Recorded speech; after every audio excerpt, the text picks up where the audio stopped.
Yeah, I sat one down for everybody. Oh, good. Never mind. All right, thank you. Okay, now we'll record. We'll call this meeting to order. Please stand for the pledge. I pledge allegiance to the flag of the United States of America and to the republic for which it stands, one nation under God, indivisible, with liberty and justice for all.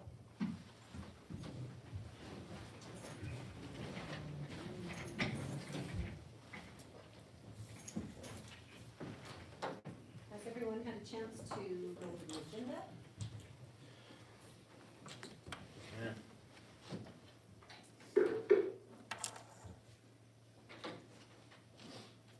Madam President, I move that we approve and adopt the agenda. A second. It's been moved and seconded to approve and adopt the agenda. Any discussion? All those in favor, please say aye. All opposed? The agenda has been approved and adopted. Item 4, presentation and approval of the minutes for the special board meeting, February 28, 2024. Madam President, I move that we approve the minutes of our special board meeting, February 28, 2024. Second. It's been moved and seconded to approve the special board meeting minutes from February 28, 2024. Any discussion? All those in favor, please say aye. Aye. All opposed? The meeting minutes for February 28, 2024 have been approved.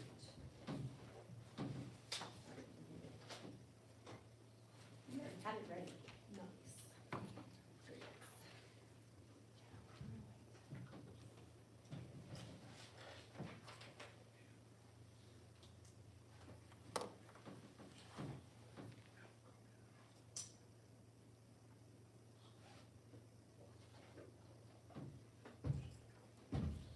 Thank you, Cassie. You're welcome.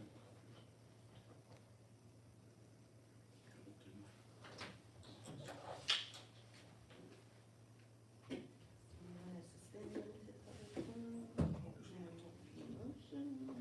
Madam President, I move that we suspend the limited, open forum since there's no one present. A second. It's been moved and seconded to suspend limited public forum for a lack of the public. Any discussion? All those in favor, please say aye. All opposed? We're suspending limited public forum for tonight. Item number 6, superintendent's report, Mr. Maestas. Madam President, members of the board, good evening. I'd like to start my report today with addressing our activity bus drivers. On Saturday, we had a bit of an issue where we couldn't find anyone to drive our track and cheerleaders to their competitions and so forth. Fortunately for us, I was able to get a driver to drive our cheerleaders there. They needed to attend their 3rd competition, so they did go to St. Pius, got that done. But as part of the discussion, I talked to some of you board members. What can we do to attract more bus drivers? When I came on board, the bus drivers were getting paid for their drives, and that was it. They weren't getting paid downtime. And so it was brought to my attention by one of our bus drivers that it wasn't fair that they had to sit there in, you know, let's say, for example, they take them to a game, they have to sit there 3-4 hours waiting for the teams to finish playing, then bring them back. Lost Yeah. races for a week.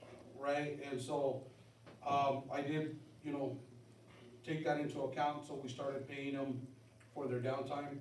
And so unless you guys have other ideas, I don't know that the issue on Saturday was about money. I think it was an issue of, everybody had something to do, because I reached out to each one of the board members and bus drivers, and I asked, I says, are we good? Is there something that why you don't wanna drive? And you know, some had their grandkid coming in, they hadn't seen them in a while, others had other issues going on, and, you know, they all said, no, we're good, it's just that I couldn't drive that Saturday. And so luckily, we found the one driver that was able to get the cheerleaders there, so they qualified for state. But we did have to cancel the track meet to Tucumcari, which in turn, the coach had already suggested that we use their bus driver to send the cheerleaders, because we knew that they were the priority. We had to break the news to him, let him know that he didn't have a bus driver to give us. So, but I don't anticipate this happening, I'm not saying it's not gonna happen again, but for example, the person that drove our boys to their first round state game in Milwaukee, and they didn't have that much downtime, they made roughly $300 that night. So, like I said, I don't know if it's an issue of money, I don't think it is. I just think it was the perfect storm where people had different things that were going on. It was a Saturday and so forth, and Saturdays are rough. I mean, week before, we couldn't find a driver for FFA to take him to Roswell, I think it was. And we exhausted everybody that we could, to the point where I called each one of, Mrs. Carter's drivers and begged them, and luckily the last one I called took me up on it and they take the cheerleaders, no. But, it's like I told, our FFA teacher, I says, I think, this is a learning thing. I think we don't try to schedule anything on the Saturday right after spring break, because people may not be back from if they went on vacation or whatever they did, no. But, like I said, if you guys have any ideas on what would be more attractive to get more activity bus drivers, please let me know. But right now, we have about 6 people that I can call and ask. Well, I was gonna say, I thought we had more than we had in the past. Oh, we have way more, yeah, we have plenty, like I said, it's just that Saturday, everybody had something going on, I don't know why. Do you, as soon as the trip ticket is put in, do you try to secure the driver right then? We So, tried. I mean, I assume that cheer and track put that Well, well in advance. Priscilla's the one that does all our trip tickets on all our meals, okay, so she then goes and she'll call to see who it is, and she's the one that came to me and says, I've exhausted everybody, I don't know what to do. And she had already called Mrs. Carter, and, I went knocking at her door. Eventually, she answered, but by the time she answered, I had already secured the bus driver, on my own. And so I basically, that's what it was. But, yeah, Priscilla is the one that's in charge of doing all trip tickets, so that I know they're getting done on a timely manner. And she does the meal requisitions for all the athletics also. It's also kind of a blessing, I feel like, that like, I mean, in disguise, that like we offer so many activities. Like, so we do need a lot of bus drivers to be able to do that, you know, like, not very many little schools like the size of ours offers as much stuff as we do. You know? I feel very fortunate that we have at least now 7 with the one that saved our butt that one time, That's a good that we can reach out to ask. It's just that there are times that it's a perfect storm and we just can't get it done. Now, we were totally prepared to Cassie had already said she would, I would have driven back from, Albuquerque, and we would have turned around and taken as many as we could in 2 Suburbans. And there again, if any of you board members would like to get trained to drive a Suburban, let me know, I'll hook you up with Paul and he'll get you the training, and like that, if we ever have to step up, we can, we'll have enough drivers. You just can't get paid, you can't get paid. Yeah, I can't get I'll paid. do it for free. But the thing is remember that with Suburbans, we can take 2. The minute we have to take 3, now we have to take a bus. So, you know, but you were gonna take some, I was gonna take some, and we're gonna talk to some parents to see if they take some of the kids, so we would get them, the cheerleaders are gonna get that one way or another. To have to do a bus thing, do you have to, like, obviously, I guess you have to have a CDL, you have to have a CDL, that sucks. Like, so how can you drive a RV without a CDL? You should be. That is crazy, right? They're just the same size as a bus. That's true. Some of them are Huge. Huge. But Anyway, that's I gonna guess be. it might have to do with like, do they have like air Personal. brakes and all that too? Yeah, I mean, they got Cummins like diesel motor in them. that you're not driving it, you're only driving it for your own purpose, right? So Oh, maybe You're that's not why. transporting maybe kids. educational. it's a Yeah. big deal, I understand That's why, not- I just. But I just wanted to bring that to your guys' attention, and like I said, if you guys are willing to, you know, get certified to drive Suburbans, I can talk to Paul, he'll do the training. And, but rest assured, we'd have gotten the cheerleader somehow, there. I'd be down to do it. Okay. And then, Paul, Mr. Durbin and I did attend the joint communications meeting on March 5th, 2024. During that time, we had, Mr. Chatfield there and our, senator. They kind of like gave us a rundown of all the things that went down in the legislature, which wasn't anything we hadn't already heard and so forth, but the big discussion was the 180-day rule, which I'll be talking about here in just a bit. And then, myself, Ms. Matthews and myself, we just got back from the spring budget in Albuquerque, that was March 20 to 23rd. And so, we got some, some pretty, interesting news, I won't say sad news, but interesting. Our budget this year is due April 18th, which is 3 weeks away. They haven't given us the templates we need for our calendars, they haven't given us the 910 5B, whatever. We just now got our unit value, was it Friday afternoon? They're supposed to give it to us there, they didn't give it to us. They waited till we all we're on our way back. And so the unit value last year was $6,241.67.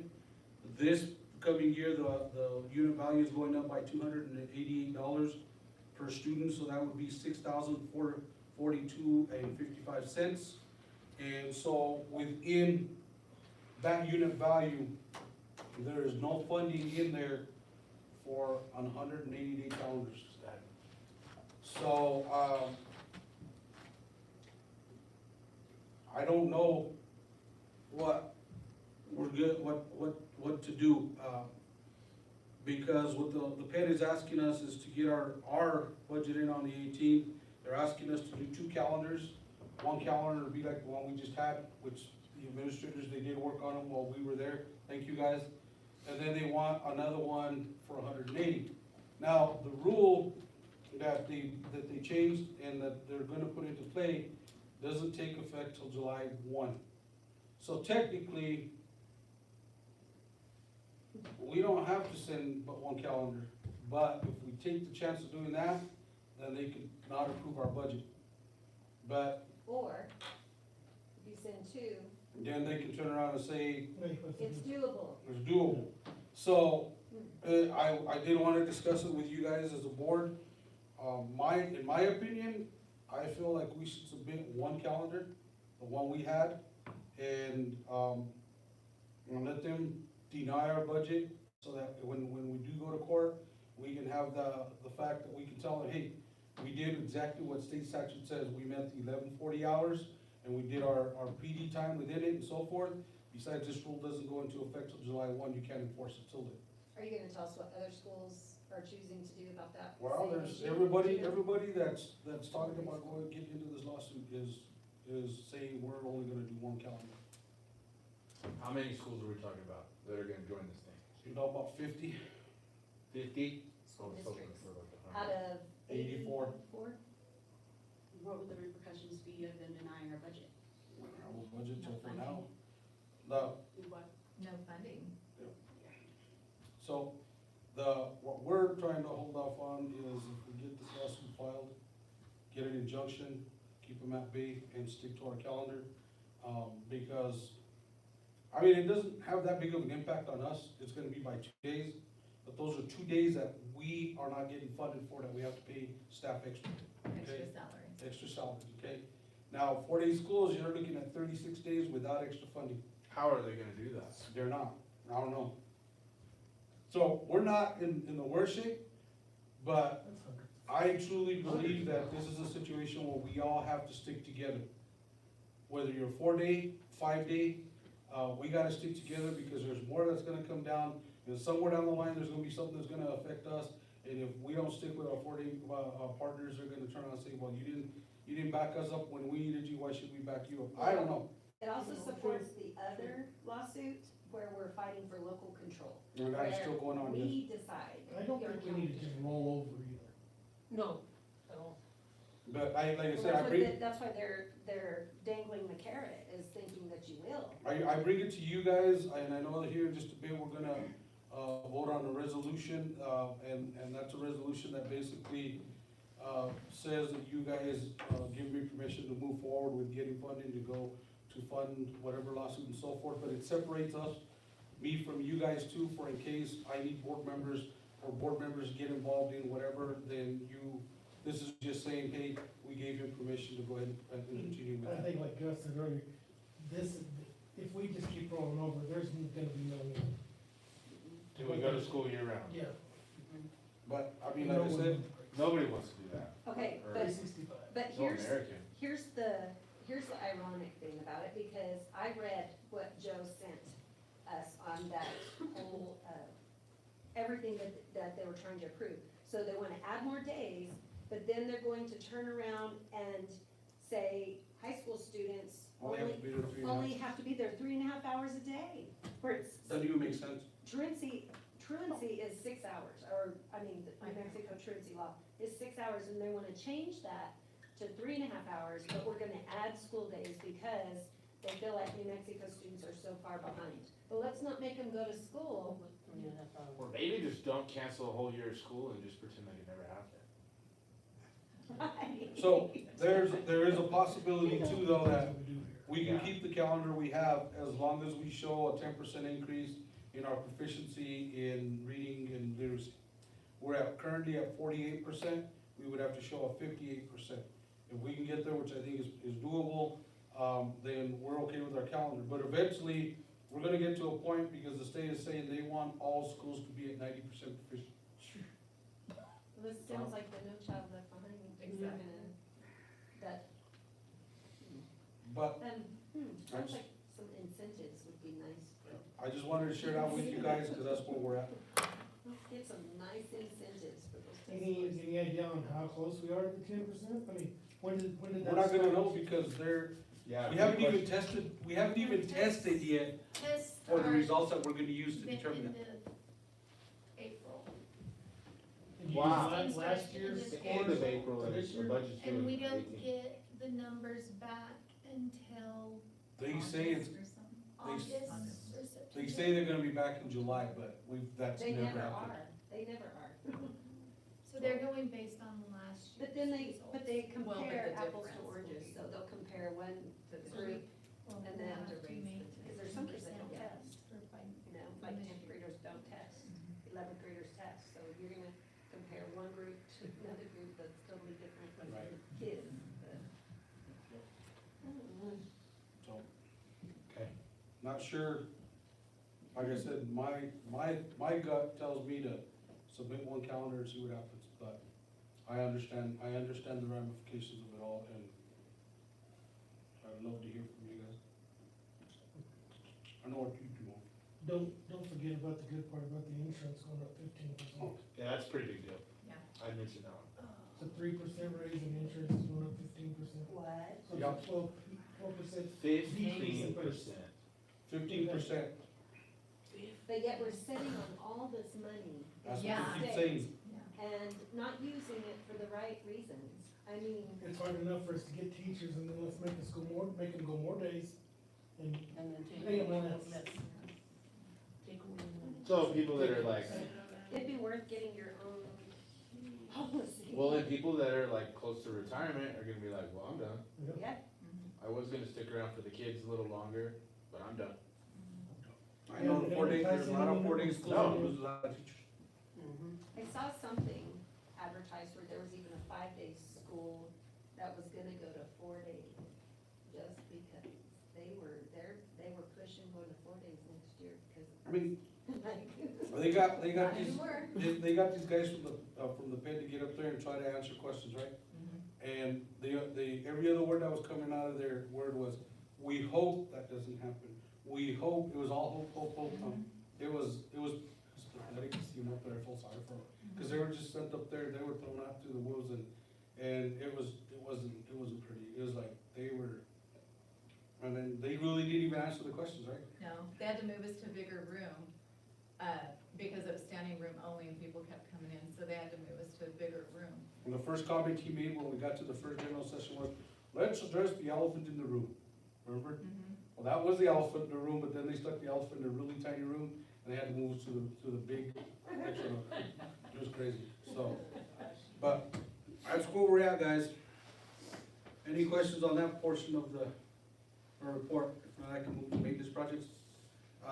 Concrete work has been completed at Alvis and at Clayton Junior High. I mentioned to you guys, we did the sidewalk down on the crosswalk where they drop off the kids. And then at the junior high, we did a little slab for the cafeteria ladies to back in there and get their food down, cause it used to get a little muddy in there and so forth, so those are done. They look very well. Now, fire panels, I was talking to Tim today, Honeywell did deliver some equipment, but they got tied up in trying to get the background checks. So, they hit a snag of some kind. They're trying to work that out. As soon as they get all the background checks in place so they can get them to us, they'll give me a new time of, when they're scheduled to start putting in the fire panels at the office, and then we'll move forward. And then the big one, which I was all excited about, but then Johnny and I were brought down to earth, is PSFA. I had put in an application back in July for, remember we talked about that they could do all this, and then they basically told us that really the only thing we qualified was for teacher housing and for maybe demoing the old junior high. In talking to them, we talked to them at the spring budget, and she basically told that this is why I don't like working with PSFA.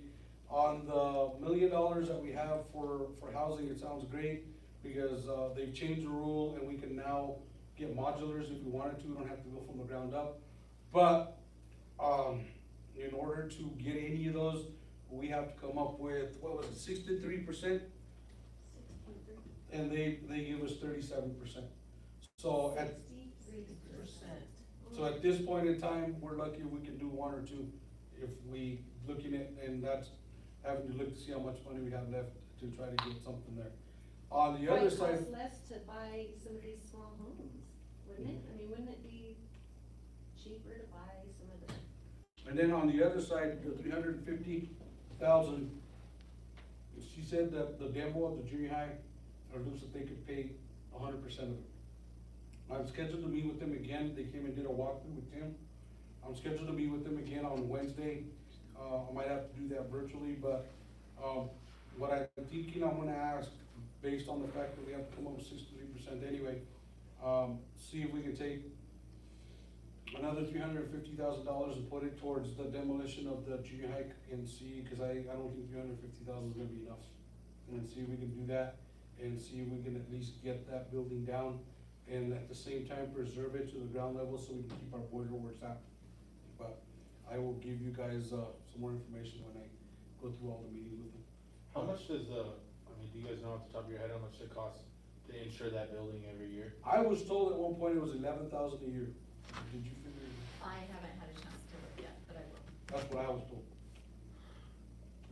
So they're asking me for that, and then they're asking for us to call the MCI and find out how much of savings we would get by demoing that building. So we're working on that. Okay? And that does it for me. Any questions of me? It's been a weird month with spring break and everything else, and then going to spring budget. It's all spring, but we have snow. Yeah, yeah. Imagine that. If not, then we can start with the principal's reports. Madam President and school board members, the current enrollment for Aldous is 162 students, pre-K through 4th. On March 7th, the BIAC coordinator for the state of New Mexico, I'm not exactly for sure what those initials mean, but. Fire marshal. Is that the one or which? No, this was for the helmets. Oh, okay. They came to Aldous and each student was fitted with their own new bike helmet. And so if you have kids at school, they came home with bike helmets. They did a small presentation on bike safety, and then they individually, it was one lady and she was individually fitting each one of the students. Kids absolutely loved them, so maybe they'll use them, I hope so. We had parent-teacher conferences, of course, this last Friday, March 22nd. Aldous has had 98% participation because we had a few that were unable to attend because of PE basketball this last weekend. They had it on Friday, Saturday, and Sunday. So they are making up those conferences this week. So by Friday, we should have 100% attendance for our parent-teacher conferences. This Thursday, March 28th, are the Easter parties for Aldous, and they will be having an Easter egg hunt as well. I spoke on Friday with a Mr. Merritt that is with the State Red Cross, and I'm going to be working with him so that we can so that they can come and do a fire safety presentation for all of our students, Cool. and some dates that we kind of agreed on are either April 8th or 9th. So he's supposed to get back with me with his presenters, and they'll be coming up. They'll be doing a K2 that I think it's like protection with Pedro. I think that's the little dog, the little fire safety dog. And then the third and fourth are doing, what is it called? A pillowcase something, and they said that they came up with this presentation because during Katrina, they noticed a lot of younger kids and college kids to kind of save their stuff. They were filling their pillowcases and carrying it with them. So they bring pillowcases for each of the kids to decorate, and they talk more about working with your family for, evacuation plans and things like that. So those are some things we have coming up in this next month. Do you have any questions? Are you guys gonna have a Alvis track meet this year? We are going to be splitting it up this year. I'm working with Coach Phipps right now, that we're gonna do K through 2, like in a morning session, and then 3 through 5 are gonna do 3 through 6. I can't remember. They're gonna do an afternoon session. Cool, So, awesome. yes, we are gonna be doing that. So yeah, we'll be, probably in the next month, I'll have all of the end of the year activities, because, we haven't had meetings. We've been out to your teacher conference out this Friday, so next Friday, hopefully, we can start doing a lot of those scheduled. Cool, thank you. Thank you. Madam President, school board members, our current enrollment is 121. We have 57 at Kaiser and 64 at junior high. Parent-teacher conferences went really well. I haven't looked at all of the sign-in sheets, but the ones that I have looked is nearly 95 to 100%. So I think that when it's all said and done, we'll be right there at that goal. Our Kaiser Junior High Awards Assembly will be Thursday, March 28th. That is for the third 9 weeks awards. Thursday, March 28th at 9 o'clock in Yellow Jacket Gym. We were gonna have it today, but, we were gonna have it tomorrow, but there's some things that came up that, we weren't able to, so we moved it to Thursday at 9 o'clock in Yellow Jacket Gym. We are all preparing for state test. I'm sure everyone's in the mood for that, and so we're looking to get ready for that. As was mentioned there later, the tests are later in April, so we're gearing up for that. Track season is on. Our junior high kids competed at Logan last week.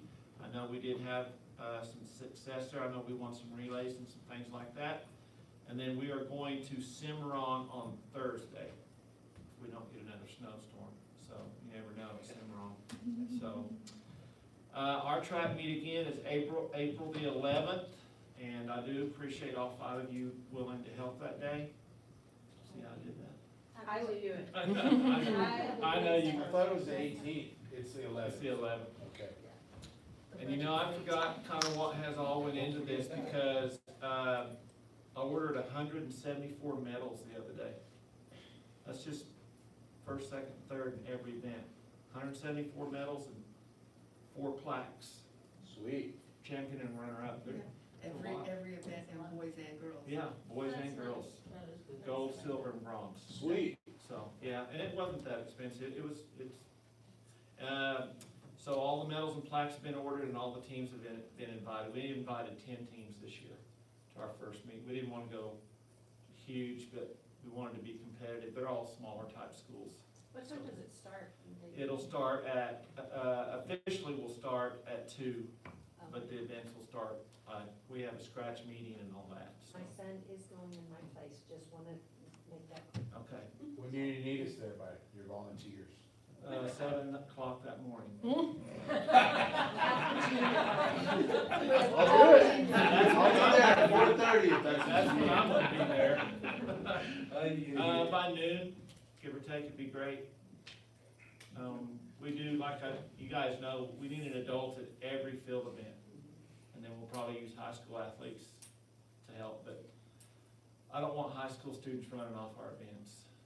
cause then sometimes you get problems, you know. Well, and you have coaches there who are watching everything you do. Yeah. I mean, 'cause it's Yeah, it's a big deal. competitive. It's competitive, so. Speaking of athletics, several of our 8th grade boys are playing on the high school baseball team and doing really well. I've been proud, you know, they're playing on the high school team, and then we have one 8th grade girl who's playing on the softball team. My agenda is kinda like Mrs. Hyman. We have several field trips and other activities that'll be coming up in April and May that we'll be talking about further once we get there. I threw this one in here for you, Kim. We are ordering the 8th grade graduation tassels this week. Don't. I know. Cause you know, it'll be right around the corner, Hurts my heart. because you know how the spring goes, it flies.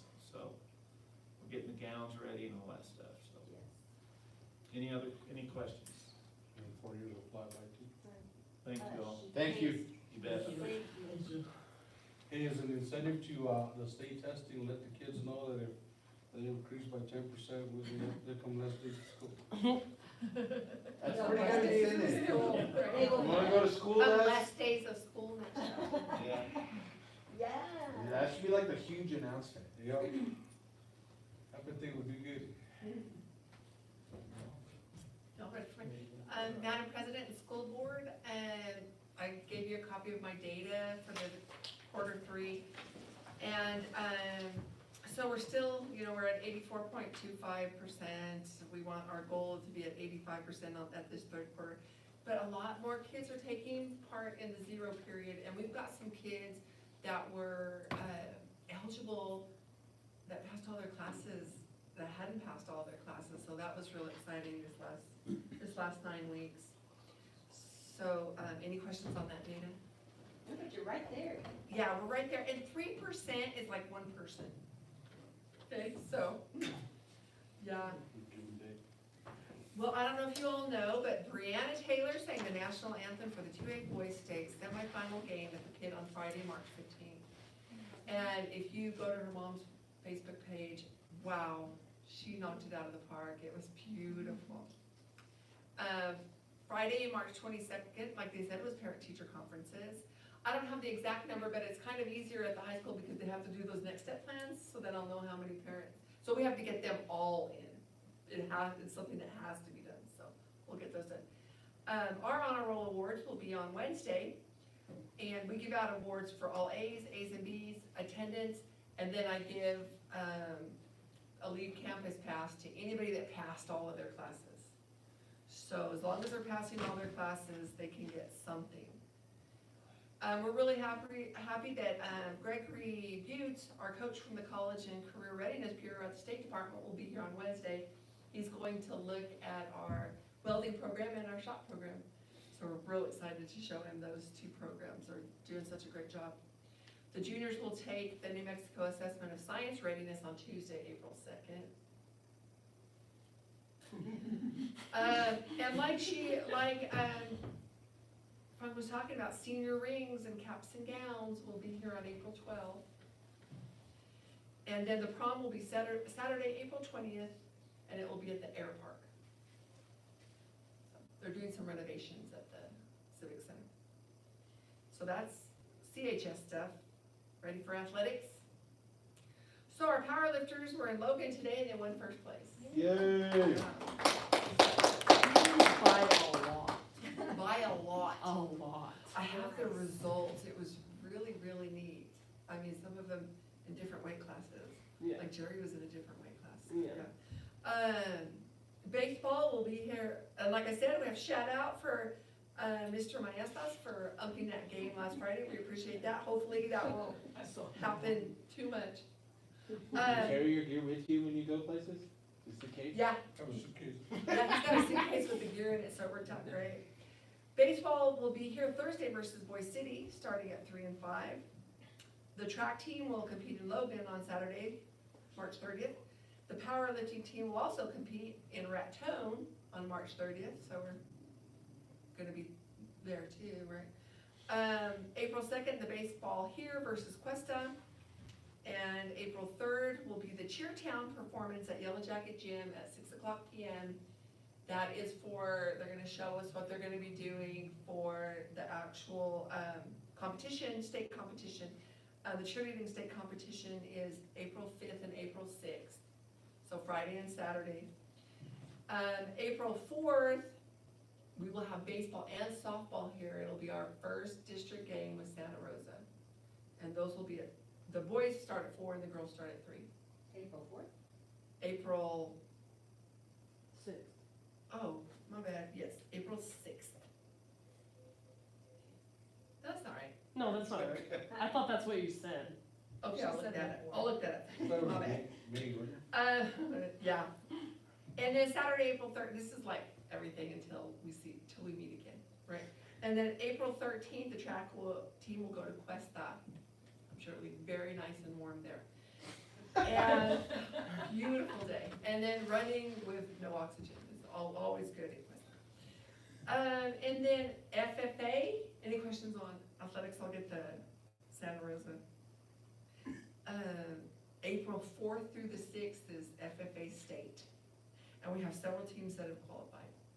So, and then some of them are cheerleaders. Oh.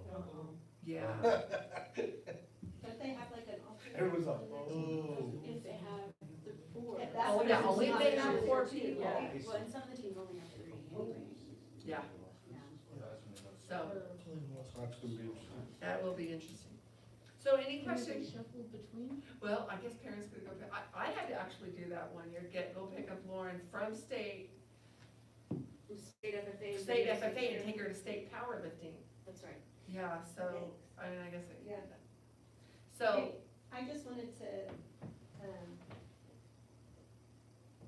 tell you all something I saw that was just, I don't know, it just made me so happy to see it. But, there's a lot of kids out for baseball. There's Yes. a lot. So, not everybody gets to play, and that's just how high school sports are. But in that second, the second game, some of those kids that didn't get to play in the first game, they got to play. And, it was so neat, it was the third out, and our, center fielder, he caught the third out. And that whole bench just flew out there to him and raised him up, and, I mean, it was just so neat to see the kids so happy and so excited. I mean, I just thought, oh, that's and you that's know, important.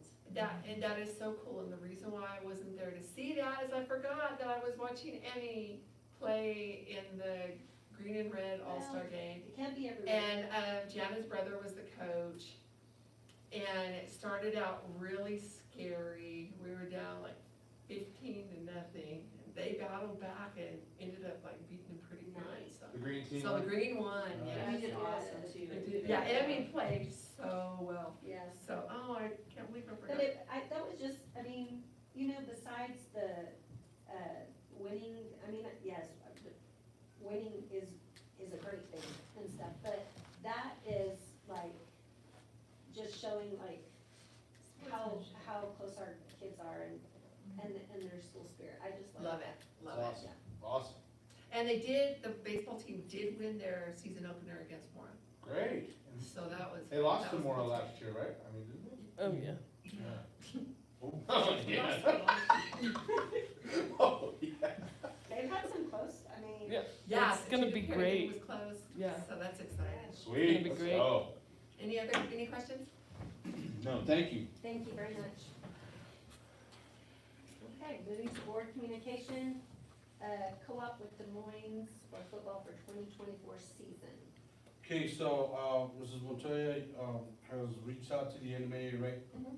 And so really what we need to do now is get together.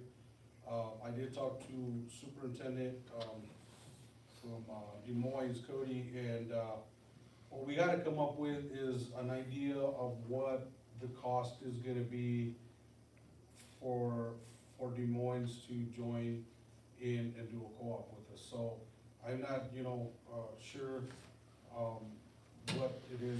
I know that they're gonna have to transport their kids here for practices and so forth. And then practice time, we'd have to work it out with the coach and so forth. But for financials, I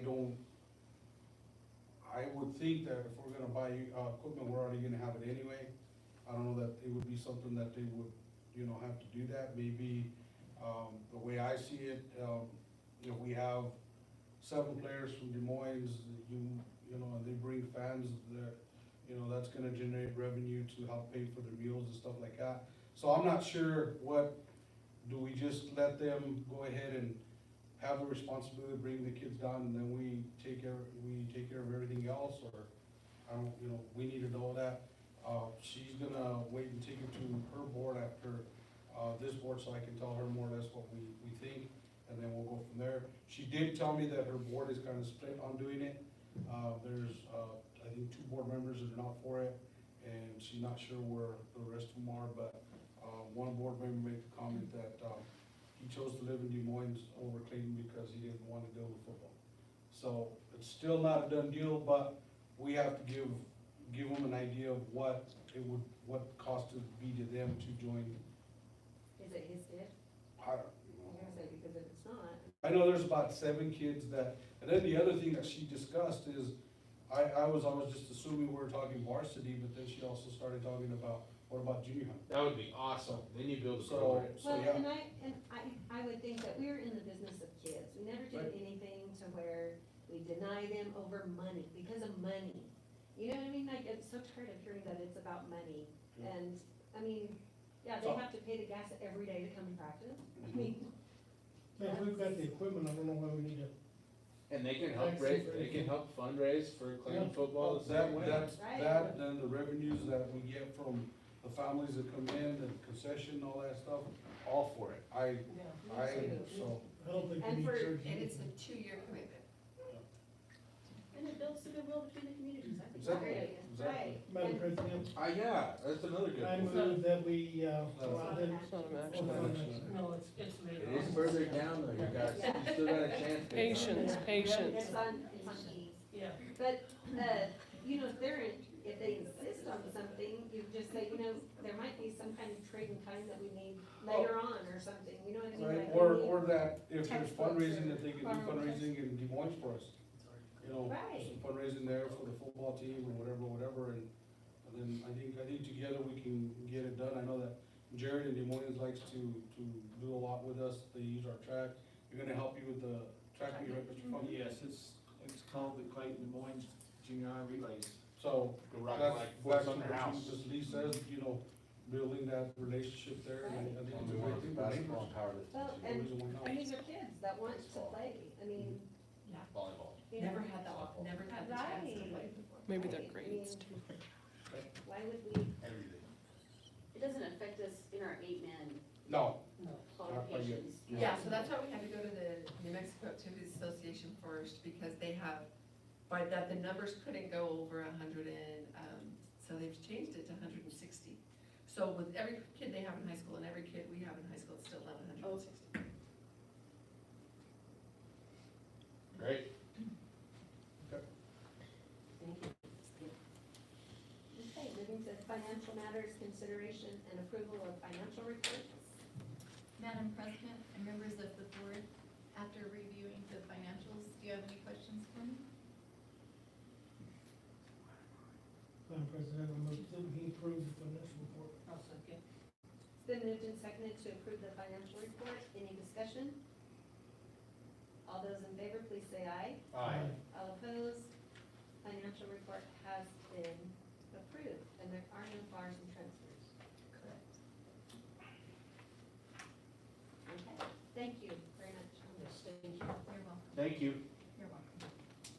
Moving to action items, consideration approval of purchase. Madam President, Oh, I yes, move that we, forgot move about that. item B to A and A to B, so that we can, get these guys on. Okay, thank you for reminding me. I was just, like, cruising right over that. So he made the motion to move the consideration approval of the audit to item A, and move the approval of purchasing the van to item B, so that our auditors can do their thing. I'll second the motion. Okay, it's been moved and seconded to move item B in action items to item A and swap those out. Any discussion? All those in favor, please say aye. Aye. All opposed? consideration and approval of the 2022-2023 annual audit.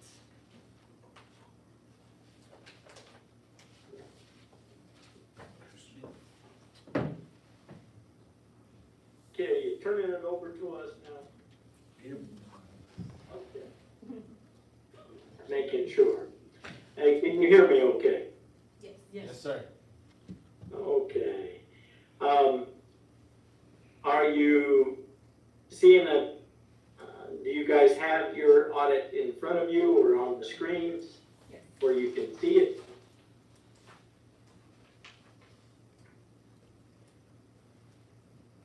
Yes, we're good. Okay. Then we will move along. We're thankful for the opportunity of doing the presentation. And as we go through it tonight, we'll just kind of hit the highlights. But also, if you have any questions at all at any time as we're doing it, don't hesitate to stop us and ask us any questions that you might have.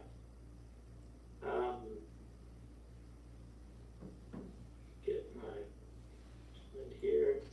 So the overall purpose of an audit is to provide an opinion on those financial statements, and if those financial statements are fairly presented. And on pages 4, 5, and 6 of your report is the independent auditor's report. You did receive an unmodified opinion, which is the best opinion that you can get. The format is a little different. It used to be in the past, last couple of years, they've changed to this format that puts your opinion first. Then it kind of walks through some different areas that it's highlighted, basis for opinion, responsibilities of management in the report, the responsibilities of the auditor, and then supplementary required and not required information. The non-required is basically stuff that deals with the state audit rule. But overall, the important thing is that you have an unmodified opinion for those financial statements, meaning they are fairly presented. It doesn't mean they're perfect because we didn't look at everything, but they, with a high level of confidence, they're in such a shape that a board or management could rely on them to make decisions. The minor errors that may be there would not be something that would affect a management decision. On page 7, you have your statement of net position. Thinking of it from a business point of view, this is your balance sheet that shows all of your assets, liabilities, and your equity. Additionally, you have to show liability for your pension and your OPEB, and those are just paper entries. Down at the second to bottom line, you will see that overall it shows you have a negative net position of about $4.4 million. That's because of those liabilities under ERB and RHC. Now, nobody's going to show up at Clayton Schools and ask for their pension check. It's going to come through the state. But the state makes each individual organization that's a member of it show the liability that exists because of that entity. And in your case, the state has about $14 million worth of liability for the employees that were just at Clayton Schools. So we just kind of taken the pessimistic point of view. We just kind of say at times that believe that the state kind of spreads that around so it doesn't look so bad. If they put all that number in one spot, when you figure Clayton's 14 million. So just think of that as paper money because it isn't really affecting Clayton. On page 8, you've got your statement of activities, which is an income statement in a real strange format.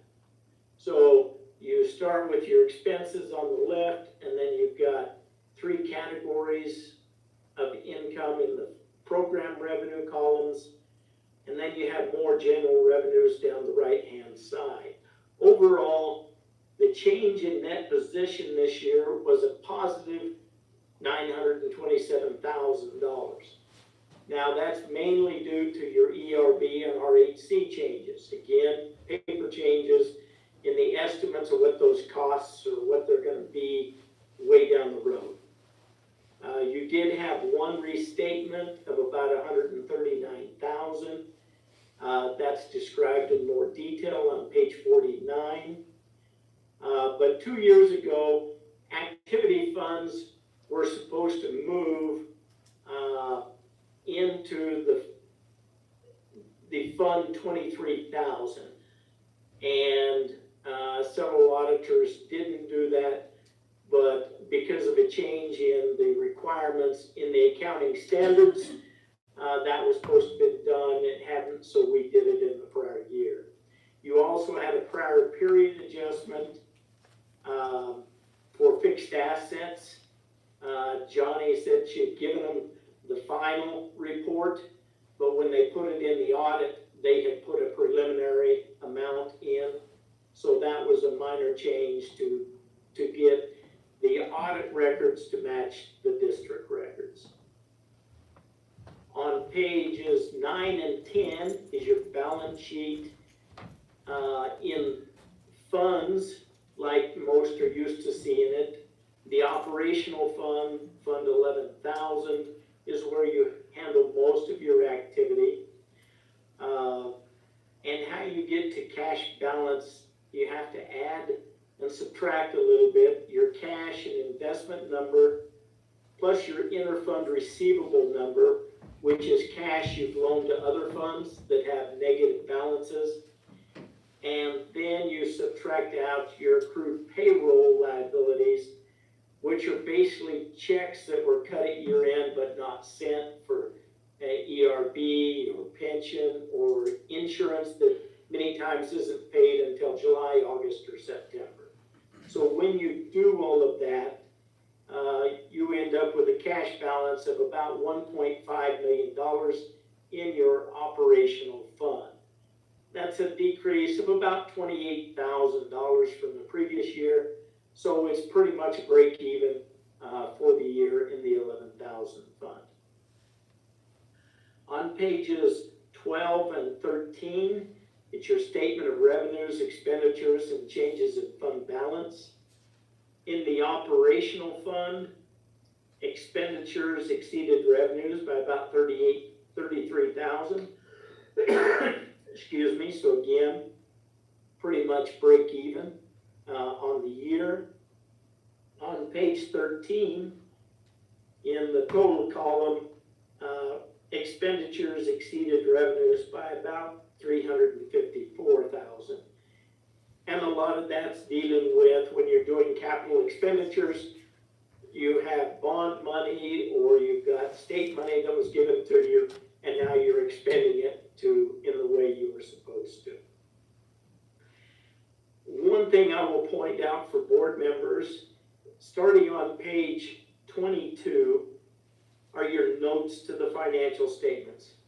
I really recommend that you take the time to read through this 22 through 49, because it'll give you some better detail on some of the requirements for the district in its accounting, and some more detail on the various breakdowns of the various areas, cash or fixed assets or debt. It'll give you better detail of it. And so if you have a little insomnia, take your notes to the financials with you to bed, get through a few pages before you zonk, and so you might have a couple of weeks of getting to sleep quicker if you take those notes with you. But they're a very good item for you as board members to be aware of. Now we're going to jump way back towards the back of the audit to pages 90 through that's gonna be your report on internal control.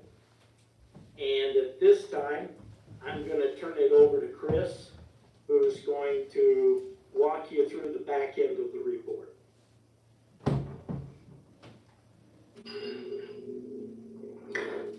All right, can everybody hear me? Yes. All right, so this is your report on internal control over financial reporting and compliance and other matters based on an audit of financial statements performed in accordance with government auditing standards. What this is basically stating is, when we were reviewing your internal controls, did we find any major issues? Did we have any findings, and if so, what level? Now, I always want to inform the board that there are 3 types of findings that are possible. The first and most severe is going to be a material weakness. The second is going to be a significant deficiency. And the last and least severe is going to be the other matters. And always provide a definition of a material weakness and significant deficiency. And that is found in the 3rd paragraph of this report. And so a material weakness is a deficiency or a combination of deficiencies in internal control, such that there's a reasonable possibility that a material misstatement of the entity's financial statements will not be prevented or detected and corrected on a timely basis. A significant deficiency is a deficiency or a combination of deficiencies in internal control that is less severe than a material weakness, yet important enough to merit attention by those charged with governance. During our audit, we did identify deficiencies in internal control that we considered to be significant deficiencies. Those are going to be 2023-01 through 04, and we'll go over in detail here shortly over each of the findings for you. So no material weaknesses, but we did have significant deficiencies.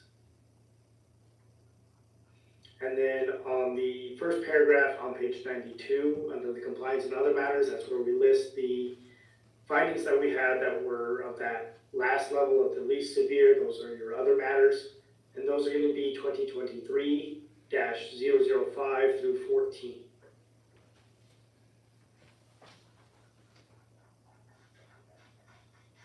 The next report is going to be on page 92. And this is your report on internal control for each major federal program and report on internal control over compliance. So again, this is another report on your internal controls, but this is specific to your federal programs and the programs that were subject to the federal audit. Again, with a federal audit and federal findings, you'll have the same findings that are possible: a material weakness, a significant deficiency, or other matters. On page 93, during our review, we did not identify any deficiencies in internal control over compliance that we consider to be material weaknesses.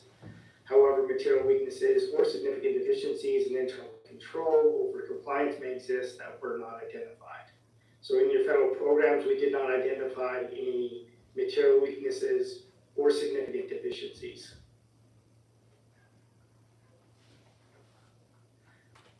On page 95, that's going to be your expenditure of federal awards, and this schedule lists each of the federal programs that you had and the expenditures that you had in each program. So there you can see your special ed cluster, U.S. Department of Ed, your child nutrition cluster, etc. And those funds that have a 1 next to them at the end, your ESSER funds, the Education Stabilization Fund, those were your major funds. Those were the funds that were subject to the single audit process. And as you can see, your total financial aid from the federal government was $999,875.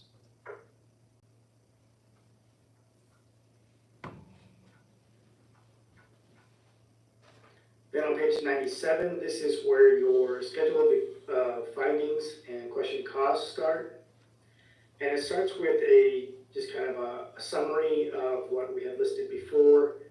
And it's broken down into 2 sections. You have the financial statement section and the federal awards. And it just restates whether you had the type of report that you had issued. In this case, yours was unmodified, which is the best opinion that you could have. The internal control findings, whether there were any material weaknesses, there were none. You had significant deficiencies, and there was no non-compliance that was material to the financial statements. Then it does the same thing for your federal awards. There were no material weaknesses in your federal awards, no significant deficiencies, and your federal programs was also an unmodified opinion.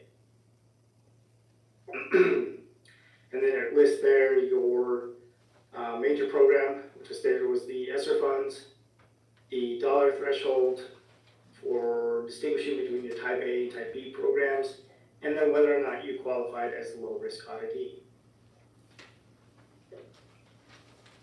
So since this is going to be the first presentation we've done with you, I'm going to give you a brief overview of how the findings are set up. There on page 98, that's where the first findings start.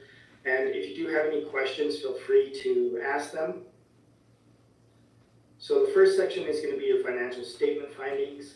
And then we start off with the heading there, 2023-001, your improper control of journal entries. That 2023 lets you know that this is obviously the current year finding.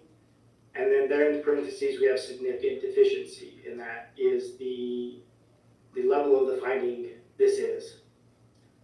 The first section then is going to be the criteria. And so the criteria lists the NMSA, the NMAC, the PSAB, the federal guideline, whatever is the controlling language or the controlling rule for the finding, we list that there, and then we try to bold specific sections within the NMSA or the rule so that we know what specific portion of the NMSA that we are referring to in the finding. The next section is going to be the condition, and this is the actual findings that we found. We're going to list out typically a bullet point there. So during our review of your manual journal entries, we noted where proper procedures were not followed. So in your journal entries, the district did not have a second sign-off for your journal entries. The cause of this, we list what is in our opinion, that caused the finding to occur. Then we have the effect, and this is how this finding can affect your financial statements or the district. The next section will be the auditor's recommendation, and this is our recommendation as auditors. This is the steps the district should take in order to rectify this finding. And then the last section here is the most important, I'd say, for board members. And this is the responsible official's view. This is the district's response to the finding. And it lays out the specific corrective action that the district's going to take to correct the finding, the timeline that they have laid out for the completion of the corrective action, and the employee who is responsible for meeting that timeline. And so say in 2 or 3 months, you want to follow up with the district as to where we are on any of these findings. That gives you an idea of who it is you would want to speak to in regards to the specific finding. The next finding is your improper cash controls, again, a significant deficiency. So during our review of cash reconciliations, the district has maintained stub-dated checks in each of its accounts, and monthly reconciliations were not done timely, and there's no second sign-off. And you'll see there in the sub-bullet points we list some additional information on those stub-dated checks, so that we have an idea on the dollar amount and the number of checks.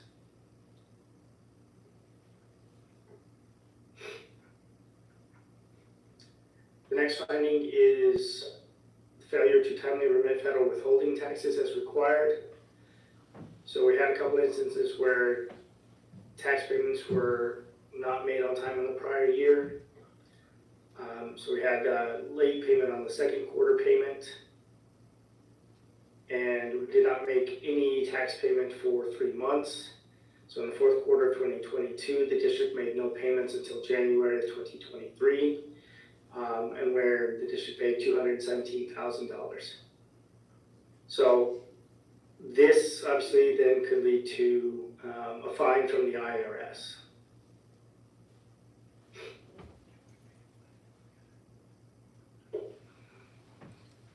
next finding is the improper receipt of deposits and deposits not made within 24 hours. Again, another one of the significant deficiencies. So in 13 of the 25 items tested, there was no receipt issued. And in 2 of the 25 items tested, the receipt was not deposited within 24 hours. Now, this is an area where the PED has put a rather stringent requirement on school districts. So any money that you receive is to be deposited within 24 hours or 1 business day, according to the normal rules. And it doesn't matter if it's $5 or $500, they don't really make a distinction on how much you receive. Now, this is an area where we always recommend that districts, particularly if you are in a rural area and it is a bit of a drive to a bank, to request a waiver of the 24-hour rule from the PED. And they've been much better in recent years in granting that. And that will allow you to either make a deposit either every 3 days, or if you get X amount of dollars received. And so this can help in alleviating one of the more stringent rules that the PED puts up.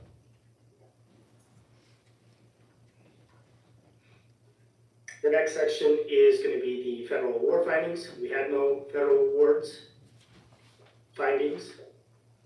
And then the last section is what we call the MSA findings. So these are your other matters findings. These are the lesser. Now, in many cases, these findings don't have anything to do with your financial statements and are a process error, or you're not in compliance with a certain regulation or a timeline for filing a specific document.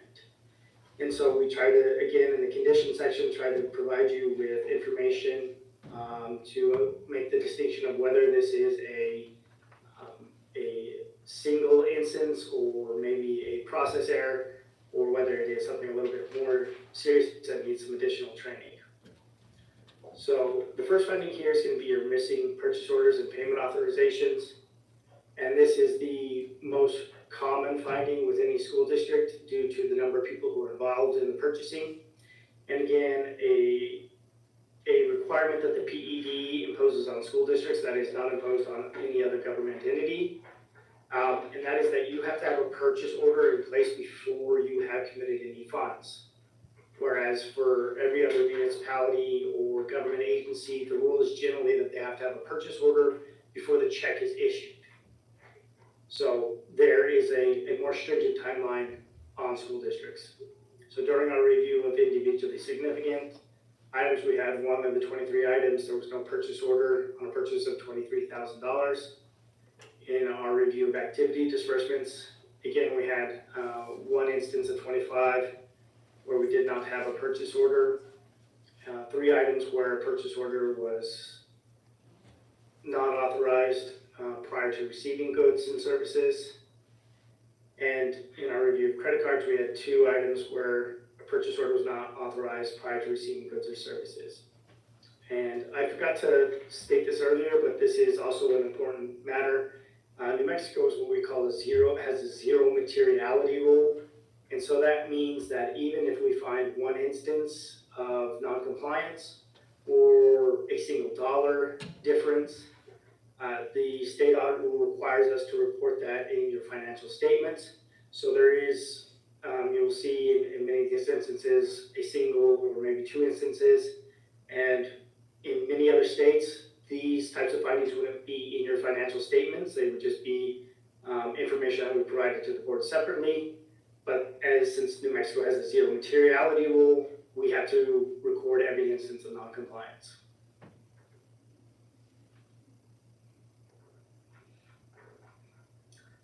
The next finding is going to be the improper reimbursement of travel expenses. This is another very common finding due to the state changing the Travel and Per Diem Act a few years ago, which now you no longer have either per diem or actual expenses. You now have a combination of the two, and that is required due to the language of the statute. And so in many instances, the most common instance is not paying partial day per diem properly, which we had in this instance here. We had 2 of the 8 items reviewed. That was the case. In 6 instances, the child performance did not align with payments made. In 4 items, we didn't have the times of travel listed. In 2 items, the travel was not properly signed off by the supervisor.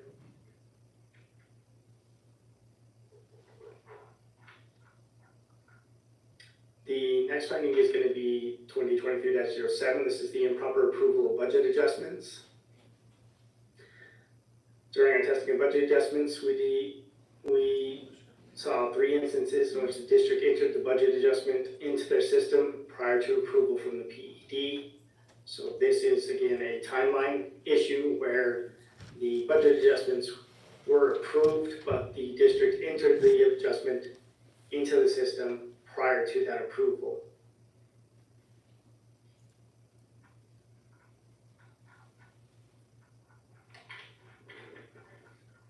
The next finding is going to be our late reporting of employer contributions for your retiree health care. In 1 of the 3 months tested, the district did not provide its reports showing it was transmitted by the 10th of the following month. So again, this is a timeline issue where the statute requires the report for RHC and the payment to be made by the 10th of the following month.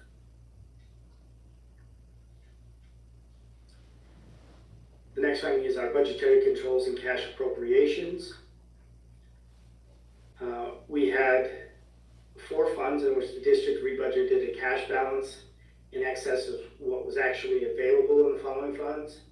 So in the 22,000 fund, the cash budget was 20,801. The actual cash was 20,423, which was a difference of $378. In the 31,701, 31,703, and the 31,900, we had a cash difference of $409,000, $9,700, and $97,000. So in total, we had $500,000 of cash that was budgeted in excess of what was actually available. And then we also had 1 expenditure of in excess of budget, and this was in the Title 19 Medicaid, where we exceeded our budget by $320.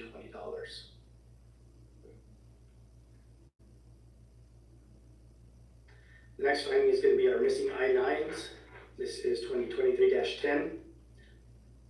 In 6 of the 25 employee files that we reviewed, the I-9 was either missing or was not properly filled out by the district.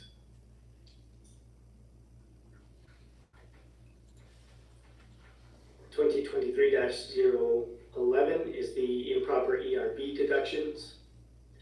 During our review of payroll, 1 employee was earning more than $24,000, but is having their ERB deductions withheld at the less than $24,000 rate. So the state has laid out, depending on your salary and your contract, what your rate is going to be withheld for ERB, and we did not have that properly being deducted.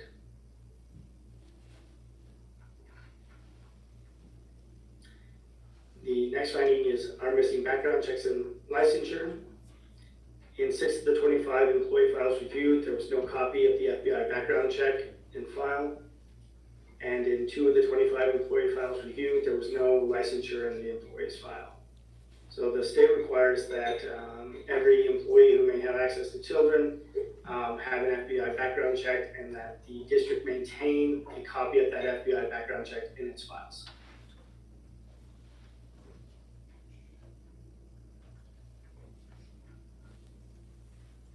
The next is an equity and athletics reporting. The district did not submit its report for the 2022-23 school year by August 31st. And this is your Title IX report that the PED requires.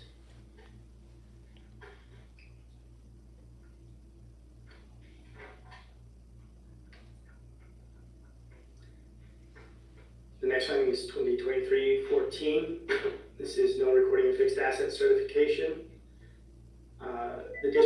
The state requires that at least once a year, the board be presented with all of the fixed assets of the district, and that the board certify that fixed asset listing at a meeting, and that certification was not done during the school year.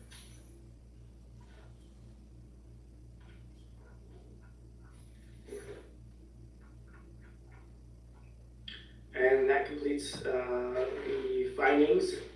On page 122, we're going to have your schedule of findings and question costs of the prior year. So this lists the prior year's findings that the district had and whether or not they were resolved or repeated in the current year. And so last year you had 5 findings that would have been in your significant deficiency or material weakness level. And all 5 of those were resolved. So the findings that we had this year were different findings from the prior year. So it is, encouraging to see that each of the major findings that you had in the prior year were corrected in the current year. And then in your NMSA findings, your other matter findings, you had a late audit contract and late audit report, and each of those were resolved. And so that completes my section. Do you have any questions for me?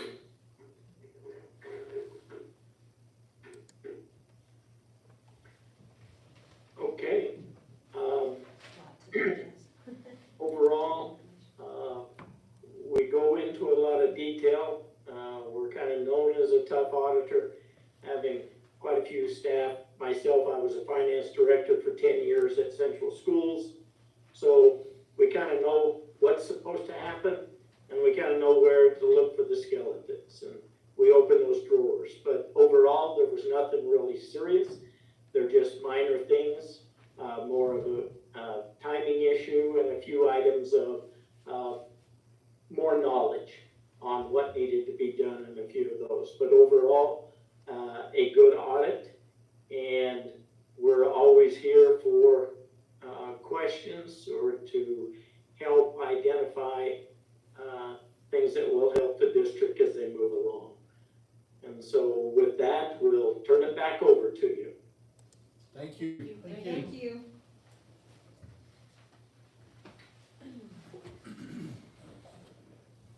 It's a lot of information to process. It's intense. Lots of information. I'm glad I'm not an auditor. Yeah, or a business Well, manager. we always want to make sure the board understands all the stuff too. We go through it in some pretty good detail. My brother sat on the board here for 24 years, and so we always approach it from that perspective too. What do we think a board really wants? I sit on San Juan College's board, so we kind of approach it from both sides of the desk. Appreciate that. Yes. Thank you. And you have to dumb it down for some of us, for me. So, all right. Well, thank you. Okay, so we're on consideration approval of the 22-23 annual audit. Madam President, I move that we approve the 2022-23 annual audit. I'll second the motion. It's been moved and seconded to approve the 22-23 annual audit. Any discussion? All those in favor, please say aye. Aye. All opposed? The 22-23 annual audit has been approved. Thanks again. Thank you. Thank you, John. So it's gonna, we'll be able to work through all that kind of stuff. We'll be fine. Yeah, it's gonna take, we've already started on the reconciliations, the journal entries. I wasn't aware that someone had to sign off on them. Yeah, And well, that's learning, so- yeah. Yeah, That seems like a very easy fix. That's the. Okay. Learning. yeah, Yeah, so that's he's what- signing off on all of them now. And he So- said it wasn't a big deal, so it's not a big deal. Right. This is really helpful, by the way, thank you. Yes. On the background checks, do we Yeah. have those? They just order the file? Yeah. I can answer that real quickly. So back in the day, the background check was a little bit different than they are now. So we have people on staff that have been here since when they were doing those like that. So unless we made them go back and get a new one, they have that old one in their file. So yes, we have the background check. It's just not the one that they want. Great Thank you for question. the So, clarification. Great Yeah, question. absolutely. So do we have to redo them? That's a really good question. As far as I know, we don't have to force them to redo them, but But I don't know. I can ask them Yeah. if we need to Okay, have the current one on file. this was super helpful, thank you. You're welcome. Did you feel more comfortable working with our new auditors. Yes, That's important. by far. Okay. Really? Good. Yes, I know and like you said, they dig deep, they were so good and, explain things along the way. Good. Like you need to do this, They were there to help. Yeah. Yeah. Oh, Great. Definitely, yeah, Great. I feel so much better with them. Awesome. There's more findings, but I No, feel, Okay, that's fine. It's fine, yeah, we kind of worked through them. right? Okay. Thank you. Moving to B, consideration and approval of school board nomination of the NMSBA scholar and. Oh, Oh, we gotta do A. Okay, we pay first, well, what did we switch? pay and we A and B. Okay, wait, I'm, do A first. okay, but I'm on this, where is it? Did someone switch it on here? No. A is consideration approval of purchasing a new 2023 Ford Transit cargo Where'd van. that in my stuff? It's gone off of my agenda, that's right. Oh, but it's on here. Okay, sorry. Consideration and approval of purchasing new 2023 Ford Transit T250 cargo van. Madam President, members of the board, this is, part of that $200,000 grant that we got for the cafeteria. And so we're wanting to get a second van because the older van is no good anymore. And so we wanna get something exactly like what they have now, the big white van with the ramp and so forth. And so, the quotes there came back at 54,000. We had allocated 50,000, so Johnny's gonna have to find the extra 4,000 somewhere to get that van. Is that doable? It's doable.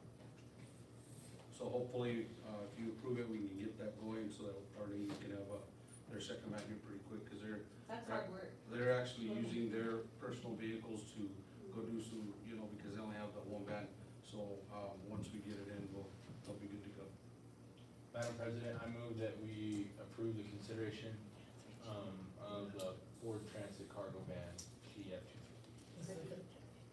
It's been moved and seconded to approve the purchase of the new 2023 Ford Transit T250 cargo van. Any discussion? All those in favor, please say aye. Aye. All opposed? The new 2023 Ford Transit van purchase has been approved. I don't know what I did here, but I think I moved stuff around. Mine's moved around too, on here, but it's Yeah. the same on here. I don't know what happened. Okay, now we're on the scholarship, right? Yes. Okay. That's different. Moving to the next item, consideration approval of school board nomination of the NMSBA scholar. And I thought go over this. So it says selection of recipients. The region selection committees will review and consider nominations received from each region and make selections for students going on to higher education or career technical education based on the following criteria: demonstrated leadership, academic performance, community involvement, extracurricular activities. The number and dollar amount of scholarship awarded per year is determined by the availability of funds and may vary from year to year. For 2024, 3 scholarships per region, not district, will be awarded for a total of 24 scholarships in the amount of $1,250 each. So we have those 4. Do I need to read the names or would it be, you just know the names? Do you know the names or remember the names? 'Cause I don't feel like maybe we should read them out loud. So based on that criteria, do I have a, motion for a nominee? Madam President, I would like to nominate Emerson Beelan for the NMSBA scholar. I second. It's been moved and seconded to nominate Emerson Beelan for the NMSBA scholar. Any discussion? All those in favor, please say aye. Aye. All opposed? So our NMSBA scholar nominee is Emerson Beelan. All right. consideration and approval of resolution of the Clayton Municipal School Board in support of the superintendent involvement in the New Mexico School Superintendent Association Legal Defense Fund. So basically, this is a resolution that, they've asked us to put in place for a case. This is basically the school board giving me permission to allocate the $1,000 that you guys have approved already, or if we get into litigation against the Department of Education. So what this resolution does, it kind of separates you guys from me. You guys are just giving me permission to proceed with it, because like I said earlier, it's gonna be an issue of, it could become an issue of where the school board, yourselves as a body would have to do something else on, so that we're not all tied together with it. Now say that again, that last part.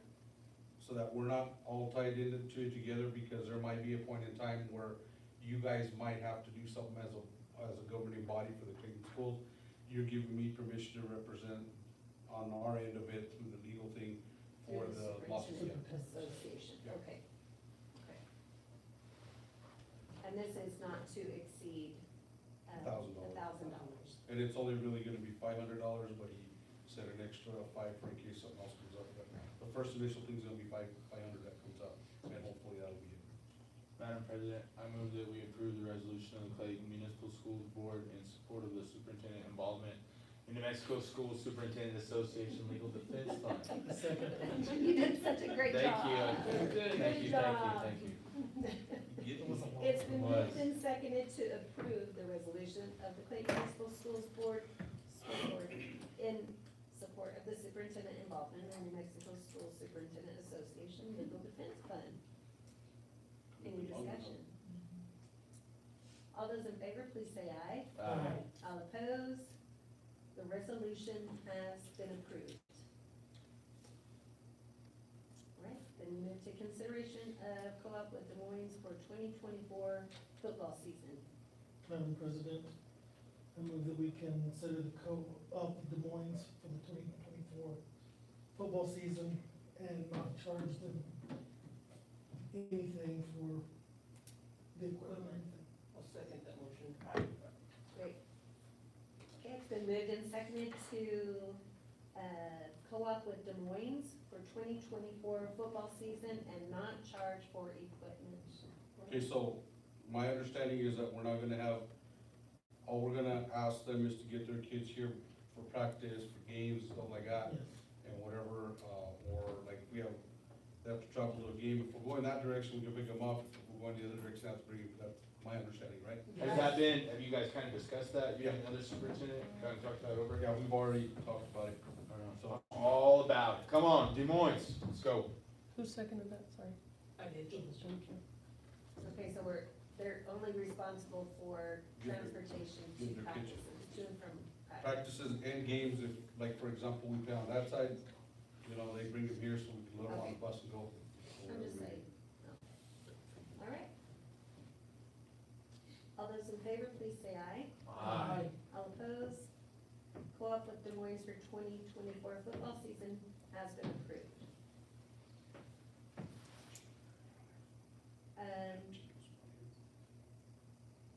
Items suggested for future meetings?